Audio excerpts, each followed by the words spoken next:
জনসংখ্যা ভোটার সংখ্যা হলো 2,30,000। বোচাগঞ্জের ভোটার সংখ্যা 1 লক্ষ সামথিং, কতজন আমি সঠিক জানা নাই। আজকে বিরলবাসী 15-20 বছর ধরে বঞ্চিত, আমরা এখানে এমপি কোনো নমিনেশন পাইনি। আজকে জনাব মাদল সাহেব আজকে 12 বছর ধরে প্রতিটা দাঁড়ে দাঁড়ে ঘুরছে, মানুষের কাছে কাছে যাচ্ছে। উনি আজকে প্রতিটা মানুষ মাদল সাহেবকে চায়, কিন্তু উনি নমিনেশনটা পেল পিনাক চৌধুরী, ওনার বাড়ির সাথে আপন। তাই বিরলবাসী বলতে চায় যে যদি মাদল নমিনেশনটা না পায় তাহলে আমরা এই সিটটা হারাবো। তাই আমার অনুরোধ, আমাদের যে সেন্ট্রালে যে সমস্ত নেতারা আছেন, বড় বড় নেতারা আছেন, তাদের কাছে আমার মেসেজ, অনুরোধ, তারা যদি আসছে মেসেজ, আমার অনুরোধ যেন এটা তো প্রাথমিক বাছাই, ফিনিশিংয়ে যেন এই সিটটার নমিনেশন যেন মাদল সাহেবকে দেওয়া হয়, তাহলে ইনশাল্লাহ আমরা এই সিটটা জয়যুক্ত হব এবং তারেক জিয়াকে উপহার দেবো ইনশাল্লাহ। উপজেলায় 2,30,000 ভোট, এখানে সব সময় আমরা 70 থেকে 80,000 1 লাখ ভোট পেয়েছি। বোচাগঞ্জে সাধারণত 10-15-20,000-এর বেশি ভোট পাওয়া যায়নি।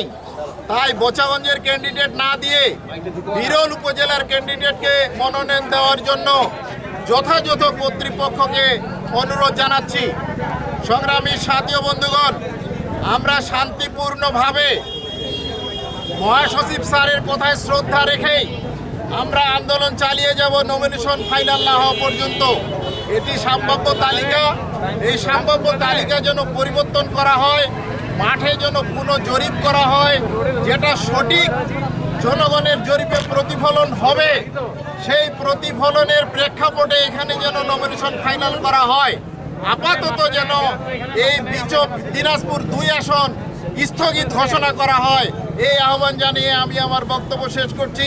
খোদা হাফেজ। বাংলাদেশ জিন্দাবাদ, তারুণ্যের অহংকার তারেক রহমান জিন্দাবাদ, দেশনেত্রী বেগম খালেদা জিয়া জিন্দাবাদ, মোজাহারুল ইসলাম জিন্দাবাদ, আমাদের বিরল বোচাগঞ্জ আসনের প্রার্থী মোজাহারুল ভাই জিন্দাবাদ। সবাইকে ধন্যবাদ। আগামীকাল সকাল 11টায় 10টায় জাতীয় বিপ্লব সংহতি দিবসে বিরলে আমরা মোজাহারুল ভাইয়ের অফিসে সবাই হাজির হব। জাতীয় বিপ্লব সংহতি দিবস উদযাপন হবে। এখন আপনাদের সামনে বক্তব্য রাখবেন 80 দশকে দিনাজপুর গভর্নমেন্ট কলেজের ভিপি এবং দিনাজপুর বিএনপির পরিবেশ বিষয়ক সম্পাদক, বিরল বিএনপির সহসভাপতি জনাব মোহাম্মদ ভিপি হামিদুর রহমান। জনাব হামিদুর রহমান। আমরা যে কর্মসূচি নিয়েছি সেই কর্মসূচি জনগণের স্বার্থে এবং জনগণের উৎসাহ উদ্দীপনায় আমরা এখানে আমার এখানে আসার কথা ছিল না। যখন দেখলাম যে সাধারণ জনগণ এই মনোনয়নকে তারা প্রত্যাশিত মনোনয়ন মনে করছে না, তাই আমরা এখানে একত্রিত হয়েছি এবং মানববন্ধনের মাধ্যমে আমরা দেশ নায়ক তাদের কাছে আমরা একটা মেসেজ পাঠাতে চাই। এখানে আপনারা জানেন যে উনি পিনাক চৌধুরী নমিনেশন পেয়েছে, আপনারাও শুনেছেন।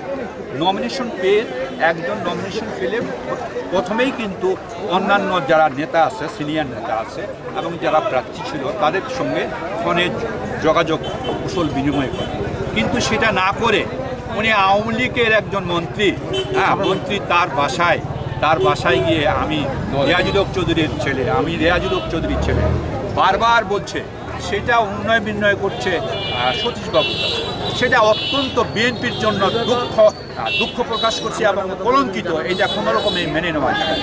তাছাড়া আরও যে আছে, আপনারা যে ডকুমেন্ট দেখতে চান যে গত দেখা যায় যে খালেদ মাহমুদ এবং মিজানুর রহমান মুস্তাফিজুর রহমান ফিজার ওনার সঙ্গে কুশল বিনিময় করছে এবং ফুল উপহার দিচ্ছে। এই ধরনের আওয়ামী লীগপন্থী একজন নেতাকে নমিনেশন দেওয়া, এটা আমরা কোনো ক্রমে মানি নিতে পারি না।